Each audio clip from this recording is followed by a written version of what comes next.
الشفاعة هب لنا للقيامة مشفقا وهلنا الدعاء يا سيدي خير النبي. السلام عليكم ورحمة الله وبركاته. கண்ணியமிக்க முஃமினீன்களே, அல்லாஹ்வின் மகத்தான பேரருளாலே 20ஆம் நாள் தராவீஹை நாம் நிறைவேற்றியிருக்கிறோம். இதை கடைசி பத்தி இன்ஷா அல்லாஹ் நாளையிலிருந்து ஆரம்பமாக இருக்கிறது. அல்லாஹ் சுப்ஹானஹு வ தஆலா அறிவான அந்த பத்தியிலும் அவனுடைய பொருத்தத்தை பெறக்கூடிய விதத்தில் எல்லா நல்ல அமல்களையும் இஹ்லாஸோடு செய்வதற்கு அல்லாஹ் நசீபை தருவானாக. சங்கையான லைலத்துல் கத்ரை அடைந்து கொள்ளக்கூடிய உயர்ந்த நசீபையும் அல்லாஹ் தருவானாக. கண்ணியமானவர்களே, இந்த ஓதப்பட்ட வசனங்களிலே அல்லாஹ் தஆலா ரப்பினுடைய அத்தாட்சிகளில் சிலதை சொல்லி காண்பிக்கிறார். அல்லாஹ்வுடைய அத்தாட்சிகளிலே நிலம், நீர், நெருப்பு, ஆகாயம், காற்று ஒவ்வொன்றும் அல்லாஹ்வுடைய மகத்தான பேரருளும் அத்தாட்சியமாக இருக்கிறது. அதிலே இந்த காற்றை பற்றி ஓதப்பட்ட இந்த வசனங்களில் சில வசனங்களில் அல்லாஹ் தஆலா காற்றை பற்றி சொல்லி காண்பிக்கிறார். காற்று என்பது இருக்கிறதை நாம் உணர முடியும், பார்க்க முடியாது. ஏதாவது ஒரு பொருள்ல பார்க்கலாமே தவிர அசைந்தாடுவதை கொண்டு காற்றை நேரடியாக நம்முடைய கண்களை கொண்டு பார்ப்பது என்பது சாத்தியமானது. மனிதன் உயிர் வாழ்வதற்கு அடிப்படை காற்று. அரபியில காற்றுக்கு ரீஹ்னு சொல்லுவாங்க. ரீஹுக்கும் ரூஹுக்கும் ரொம்ப தொடர்பு இருக்கு. ரீஹுக்கும் ரூஹுக்கும் நம்முடைய ரூஹ் இருப்பது கூட அந்த காற்றை கொண்டுதான், அந்த ரீஹை கொண்டுதான் என்று பெருமக்கள் சொல்வார்கள். உணவு இல்லாமல் பல வாரங்கள் கூட வாழலாம், தண்ணீர் இல்லாமல் பல நாட்கள் கழிக்கலாம். ஆனால் காற்று இல்லாமல் ஒரு 5 நிமிஷம் கூட கிடையாது. காற்று இல்லாமல் உலகமெல்லாம் காற்று நிறைந்திருக்கிறது. காற்று இல்லாமல் அந்த சுவாசத்தை செய்யாமல் ஒரு மனிதன் 5 நிமிடம் கூட வாழ முடியாது.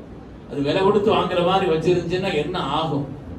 அல்லாஹு தஆலா அவருடைய எவ்வளவு மகத்தான ஒரு நிஅமத், எவ்வளவு மகத்தான ஒரு பாக்கியம். இந்த பாக்கியத்தை நாம் உணர வேண்டிய அளவிற்கு உணரவில்லை பெருமக்களே. குர்ஆன் ஷரீஃபிலே அல்லாஹு தஆலா 25 இடங்களில் காற்றை பற்றி அல்லாஹ் சொல்லி காண்பிக்கிறார். காற்றினுடைய நிலைகளை பற்றி அல்லாஹ் தஆலா குர்ஆன் ஷரீஃபிலே 25 இடங்களில் சொல்லப்பட்டிருக்கிறது. காற்றின் காரணத்தினால் தனிப்பட்ட சில உதவிகள் கொடுக்கப்பட்ட நபிமார்கள் அதை பற்றியும் குர்ஆனிலே வருகிறது. சய்யிதுனா ரசூலுல்லாஹி ஸல்லல்லாஹு அலைஹி வஸல்லம் சொன்னார்கள், நுஸிர்து பிஸ்ஸபா, காலை நேரத்தில் வீசக்கூடிய கிழக்கு பகுதியினுடைய காற்றினால் நான் உதவி செய்யப்பட்டேன் என்று ஸல்லல்லாஹு அலைஹி வஸல்லம் சொன்னார். ஒரு வரலாற்றை நினைவு கூர்ந்து ஸல்லல்லாஹு அலைஹி வஸல்லம் அவர்கள் அப்படி சொல்லி காண்பிப்பார். ஹிஜ்ரி 5ஆம் ஆண்டு அகல் யுத்தம் நடந்தது. அந்த அகல் யுத்தத்திலே 1 மாத காலம் நீடித்த முற்றுகை. என்ன முடிவு வரும்னே தெரியல. முற்றுகை நீடித்துக் கொண்டே இருக்கிறது. பல்வேறு விதமான சிரமங்கள், உணவு பற்றாக்குறை, அப்படிப்பட்ட ஒரு நிலையெல்லாம் ஏற்பட்டது. கந்தக் யுத்தம் என்று சொல்கிறோமே, இதுதானே கண்மணி ரசூலுல்லாஹி ஸல்லல்லாஹு அலைஹி வஸல்லம் அவர்கள் தங்களுடைய வயிற்றிலே கல் கட்டி இருந்தார்கள் என்றெல்லாம் வரலாற்றில் படிக்கிறோமே. அப்படிப்பட்ட அந்த யுத்தம் அல்லாஹ் சொல்கிறான், ஃபஅர்சல்னா அலைஹிம் ரீஹன் வ ஜுனூதன் லம் தரவுஹா, அதை நாம் உங்களுக்கு காற்றை அனுப்பி நீங்கள் காண இயலாத சில பட்டாளங்களையும் அனுப்பி உங்களுக்கு நாம் உதவி செய்தோம்னு சொல்றோம். அல்லாஹ்வுடைய பட்டாளங்களில் ஒன்று காற்று. ரப்பினுடைய பட்டாளங்களில் ஒன்று அர்-ரீஹு ஜுந்தும் மின் ஜுனூதில்லாஹ். ஹதீஸ்ல வருகிறது, காற்று என்பது அல்லாஹ்வுடைய பட்டாளங்களில் ஒரு பட்டாளம்.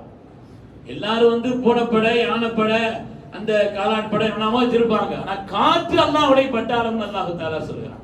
வமா யஅலமு ஜுனூத ரப்பிக இல்லாஹு, ரப்பினுடைய பட்டாளங்களுடைய எண்ணிக்கை எதுவெல்லாம் பட்டாளம்ங்கறத நம்மளால கணக்கிட முடியாது என்று கூட குர்ஆன் ஷரீஃப் சொல்லி காண்பிக்கிறது.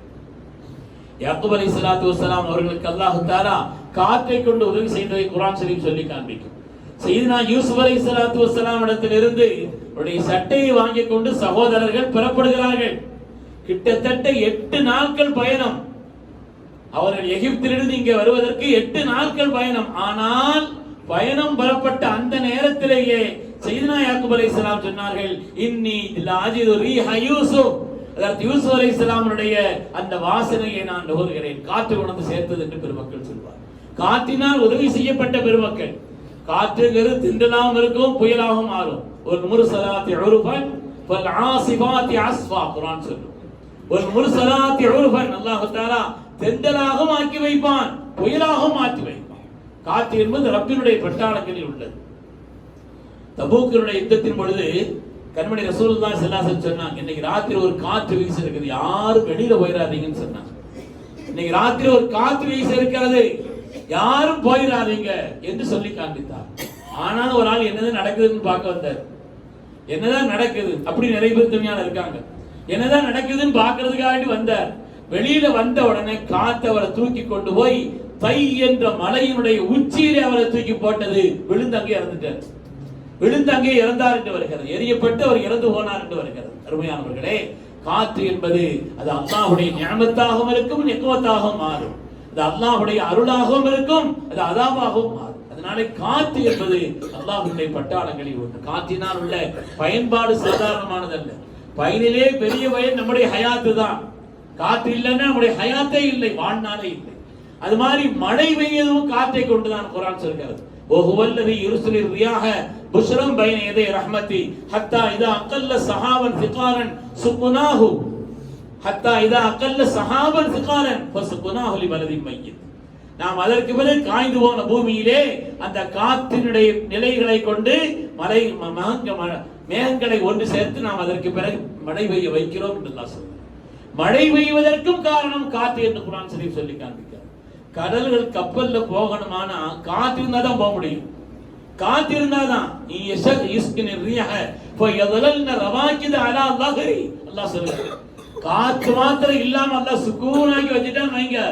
காற்றை இல்லாம ஆக்கிட்டான் சொன்னா நடுக்கடலில் கடல்கள் கப்பல்கள் நின்று விடும். நடுக்கடல்களில் அந்த கப்பல்கள் நின்று போகும். காற்றை கொண்டுதான் கப்பல்கள் செல்கிறது, காற்றை கொண்டுதான் மழை பெய்கிறது, காற்றை கொண்டுதான் உயிரினங்கள் வாழ்கிறது, காற்றை கொண்டுதான் மரங்கள் வளர்கிறது. குர்ஆன் ஷரீஃபிலே சொல்கிறான். இந்த கப்பலை பற்றி சொல்லும் பொழுது சொல்கிறான், இன்ன ஃபீ ஸாலிக ஆயாத்துல் லிகுல்லி ஸப்பாரின் ஷக்கூர். அது மாதிரி இந்த மரங்கள் இருக்கிறதே, மரங்களுடைய வளர்ச்சி வஅர்சல்னா ரியாஹ லவாகிஹ அல்லாஹ் சொல்றான். காற்றை நாம் லவாகிஹ ஆக்கினோம். லவாகிஹ் எதுக்கு சொல்றதுன்னா கணவன் மனைவி வீடு சேர்றதுக்கு சொல்றது லவாகிஹ். காற்றை நாம் லவாகிஹ ஆக்கினோம் அப்படின்னா என்ன அர்த்தம்?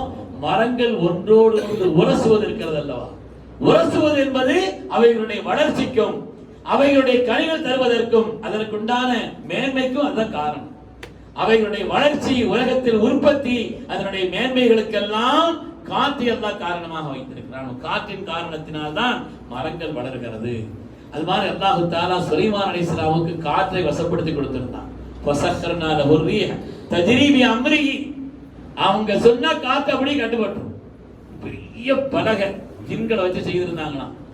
கப்பல் மாதிரி பெரிய அளவுக்கு ஆயிரக்கணக்கான பேரை ஏத்துவாங்களாம். கொண்டு போற சாமா அது இது ஜின்கள் மனிதர்கள் ஆட்கள் கொண்டு எல்லாத்தையும் ஏத்துவாங்க. எல்லாத்தையும் ஏத்திட்டு பிஸ்மில்லான்னு பெறட்டா அல்லாஹ் தஆலா சொல்றான், உதுஹா ஷஹருன் வரவாஹுஹா ஷஹர். ஒரு காலை பொழுதுல பயணப்பட்டாச்சுன்னு சொன்னா ஒரு மாத தொலைவு வரும். ஒரு மாதம் பயணம் செய்து போனா எவ்வளவு தூரம் போகணுமோ அது காலையில கொஞ்ச நேரத்தை போயிடும். மாலையும் அப்படித்தான். உதுஹா ஷஹர் வரவாஹுஹா ஷஹர். காலை நேரத்திலே ஒரு மாத தொலைதூரம் போய்விடும், மாலை நேரத்தில் ஒரு மாத தொலைதூரம் போய்விடும் என்று அல்லாஹ் தஆலா காற்றை அவர்களுக்கு வசப்படுத்தி கொடுத்திருந்ததை குர்ஆன் ஷரீஃப் நமக்கு சொல்லி காண்பிக்கும். காற்று நன்மைக்கும் மாற்றமாகவும் பயன்படுகிற காரணத்தினால காற்று வீச ஆரம்பிச்சா துஆ செய்யணும்னு ஹதீஸ்ல வருது. ஸல்லல்லாஹு ரொம்ப பயப்படுவான். காற்று வீச ஆரம்பித்தா அல்லாஹும்ம இன்னி அஸ்அலுக மின் கைரிஹா வ கைரி மா ஃபீஹா. யா அல்லாஹ், இந்த காற்றினுடைய கைரை நான் உன்னிடத்தில் கேட்கிறேன். இதை எதற்காக அனுப்பினாயோ அதனுடைய கைரை உன்னிடத்தில் கேட்கிறேன். இந்த காற்றினுடைய வீசுதலுடைய எல்லா விதமான தீங்கை விட்டு உன்னிடத்தில் நான் பாதுகாப்பு தேடுகிறேன். ஆயிஷா நாயகி கேட்டாங்க, லேசான காத்து அடிக்குது, இதுக்காக இந்த துவா ஓதணுமான்னு கேட்டாங்க. இதுக்காக நீங்க இப்படி பயப்படணுமா? உங்களுடைய முகம் வெளிப்படுகிறது, முகத்தில் மாற்றம், இப்படி ஒரு துஆவை செய்கிறேன் கேட்கும் பொழுது ஸல்லல்லாஹு அலைஹி வஸல்லம் பதில் சொன்னார்கள், மாதிரி லஅல்லஹு கமா கான கௌமஹா. ஆது கூட்டத்திற்கு ஏற்பட்டதை போல ஒரு காற்றாக இருந்திருக்கலாம் அல்லவா, நாம் என்ன செய்ய முடியும் கேட்டாங்க. அங்கே அல்லாஹ் தஆலா சபஅ லயாலின் வ ஸமானியத அய்யாம், 7 இரவுகளும் 8 பகலும் காற்று வீச ஆரம்பிச்சு. இப்படி அப்படி அல்ல, கஅன்னஹும் அஜாது நகரின் காவியா. அல்லாஹ் சொன்னான், வேரோடு சாய்ந்த மரங்களை போல் அத்தனை மனிதர்களும் சாய்ந்தார். கஅன்னஹும் அஜாது நகரின் காவியா. புயல் பார்த்தோம் இல்லையா? காற்றுக்கு உதாரணம் வேற பார்க்க வேண்டியதில்லை. கஜா புயலை அடிச்ச பிறகு ஜமாத்துல் சார்பாக கஜா புயல் பாதிக்கப்பட்ட பகுதிகளுக்கெல்லாம் போய் உதவி செய்யறதுக்காக வேண்டி இந்த பகுதியெல்லாம் சுற்றி பார்க்க போனோம். பார்த்தா அப்படி அதிக குர்ஆன்ல சொல்லக்கூடிய காரணம் ஆஜாது நகலில் காவியா, வேரோடு மரங்கள் பிடுங்கப்பட்டு போட்டிருக்கு நல்லா சொல்றான் இல்லையா? அப்படியா இங்க காத்து வந்து இங்க மழை வருமா, இங்க இவ்வளவு வெள்ளம் வருமா, கற்பனை செய்ய முடியாத அளவிற்கு உண்டான ஒரு நிலை எல்லாம் அப்படி இடங்கள். வேளாங்கண்ணியில் ஒரு ஊருக்கு போயிருந்தோம் இந்த கஜா புயல் நேரத்தில். வேளாங்கண்ணி அங்க வேற ஏதாவது கேள்விப்பட்டிருக்காங்க, ஒரு பள்ளிவாசல் நமக்கு தெரியாது. ஆனா அந்த பள்ளிவாசல் 350 வருஷத்திற்கு முன்னால் உள்ள பள்ளி. அது அந்த பள்ளி 350 வருஷத்துக்கு முன்னால் உள்ளது. அதனுடைய கபிரிஸ்தானுடைய அந்த சுவர்கள் எல்லாம் ரொம்ப வலிமையானது. படை காலத்தில் கட்டின ஆட்கள் அப்படிதான் கட்டியிருப்பாங்க, ரொம்ப வலிமையானது. அந்த காற்றுக்கு ஈடு கொடுக்க முடியாது. கபிரிஸ்தானுடைய அவ்வளவு சுவர்களும் அதுவெல்லாம் மரங்கள் சாய்ந்து கிடந்ததை பார்க்க முடியுது. காற்றுங்கிறது இருக்குது அப்படி பலமானது, அதுக்கு நிகரா இல்லை. பார்க்க சாதாரணமா தெரியும், அல்லாஹ்வுடைய படைப்புகள்ல சாதாரணமா தெரிகிறது. அது வேகம் எடுக்க ஆரம்பித்தால் அதற்கு ஈடு கொடுக்க முடியாத அளவிற்கு உண்டான ஒரு நிலை என்பதைத்தான் நாம் பார்க்கிறோம். அருமையானவர்களே, காற்று என்பதை பற்றி குர்ஆன் ஷரீஃபில் அல்லாஹ் தஆலா பல இடங்களில் சொல்லி காண்பிக்கிறார். கியாமத்தினுடைய நெருக்கத்துல அதிகமான காற்று, புயல், பூகம்பம் இதெல்லாம் ஏற்படும் வருது ஹதீஸ். கியாமத்து நெருங்க நெருங்க நெருங்க நெருங்க பூகம்பம் திரி நம்ம பேர் வைக்கலாம். பேர் வருது, புயல் வர்றதுக்கு முன்னாலே பேர் வச்சு முடிச்சிடலாம். அந்த பேருக்கு ஒரு காரணத்தையும் சொல்லிடலாம். புயலுக்குண்டான காரணங்கள், அது மாதிரி பூகம்பங்கள், கடும் காற்றுவிகள் எல்லாம் வீசணும். சொன்னாங்க 15 காரியங்கள் துன்யால வர ஆரம்பிச்சிருச்சுன்னா அதுக்கு ஒரு எல்லா அதாபும் வர ஆரம்பிச்சிடும், தொடங்கிடும் சொன்னாங்க. 15 காரியங்கள் உலகத்தில் நடக்க ஆரம்பித்து விட்டால் அதற்கு பிறகு உலகத்திலே அல்லாஹ்வுடைய அதாபின் தொடக்கம் வந்து விடும் சொன்னாங்க. இதல் ஃபைகுதி வரா ஒரு அமானத்து மகனமா ஒரு தைனு மகனமா நீண்ட பட்டியல் சொல்கிறார். அவருடைய வாசிமுடைய கூட நேரம் இல்லை, அதனால நீண்ட பட்டியல். அல்லாஹ்வுடைய ரசூல் சொன்னார்கள், யாருக்கு உலகத்திலே அவர்களுடைய ஜகாத் கொடுக்கிறதெல்லாம் கடன் கொடுக்கிற மாதிரி நடப்பான். ஜகாத் நம்மளுடைய பொருள்ல இருந்து உண்டான கழிக்கப்பட வேண்டிய பொருள், அது இருந்தால் மற்றதை அழுக்காக்கிறோம். அதனால நம்முடைய பொருளை சுத்தப்படுத்த, வளர்ச்சி அடைய கொடுக்கப்பட வேண்டிய ஒன்று, கழிக்கப்பட வேண்டிய ஒன்று என்று நினைக்க மாட்டான். ஏதோ கடன் கொடுத்த மாதிரி நடக்கும். அமானிதமா கொடுத்து வச்சிருந்தா அதை வாங்குறதுக்கு அது பெரும்பாடா இருக்கு. ரசூல் சொல்றாங்க, அமானிதங்கிறது அவனுடைய சொந்த பொருள் மாதிரி நினைச்சுக்குவான், கனிமத்து வந்த மாதிரி நினைச்சுக்குவான். ஒரு அமானிதமா கொடுத்து வச்சிருந்தா இப்படி எல்லாம் காலங்கள் வரும். ரசூல் சொல்கிறார், தாயையும் தந்தையும் தூரமா கருதுவான். வாழ்க்கையில எல்லாமே நண்பர்கள் தான் நினைப்பான். தாயை படிப்பான், நண்பனைத்தான் எல்லாம் என்று கருதுவான். தகப்பனாரை தூரமாக கருதுவான். அவருக்கு தெரிய வேண்டாம், எல்லாமே இவன் தான் எல்லாமே என்று நினைக்கக்கூடிய காலம். அப்படிப்பட்ட ஒரு காலம் வந்துவிடும். மார்க்கத்தை படிப்பதற்காக வேண்டி, தீனுக்காக வேண்டி கல்வி கற்கப்படாது. தீனுடைய கல்வியும் கூட தீனுக்காக படிக்கப்படாது. அப்படி ஒரு காலம் வந்துவிடும். அது மாதிரி ஒரு காலத்தில் கையினாத்து ஒரு மனாசிம், மியூசிக்குகளும் இசை கருவிகளும் பெருத்து போகும்னு சொன்னார். சுரிபத்தில் குமூர், மது என்பது சாதாரணமாகும்னு சொன்னார். அது மாதிரி அந்த ஹதீஸினுடைய கடைசியில் முடிக்கிறார்கள், சமுதாயத்தினுடைய பிற்காலத்தில் வரக்கூடிய அவர்கள் சமூகத்தினுடைய முன்னோர்களான நல்லவர்களை மட்டமாகவும் பழித்தும் பேசுவார்கள். பழித்தும் பேசுவதற்குதான் இல்லையா? உமர் தான் செய்தார், உமரா அவரா அப்படிங்கிற அளவுக்கு இருக்குது. யார் உமர் அல்லாஹு தஆலா? யார் இந்த உலகத்திலே கடைசி காலத்தில் வரக்கூடியவர்கள்?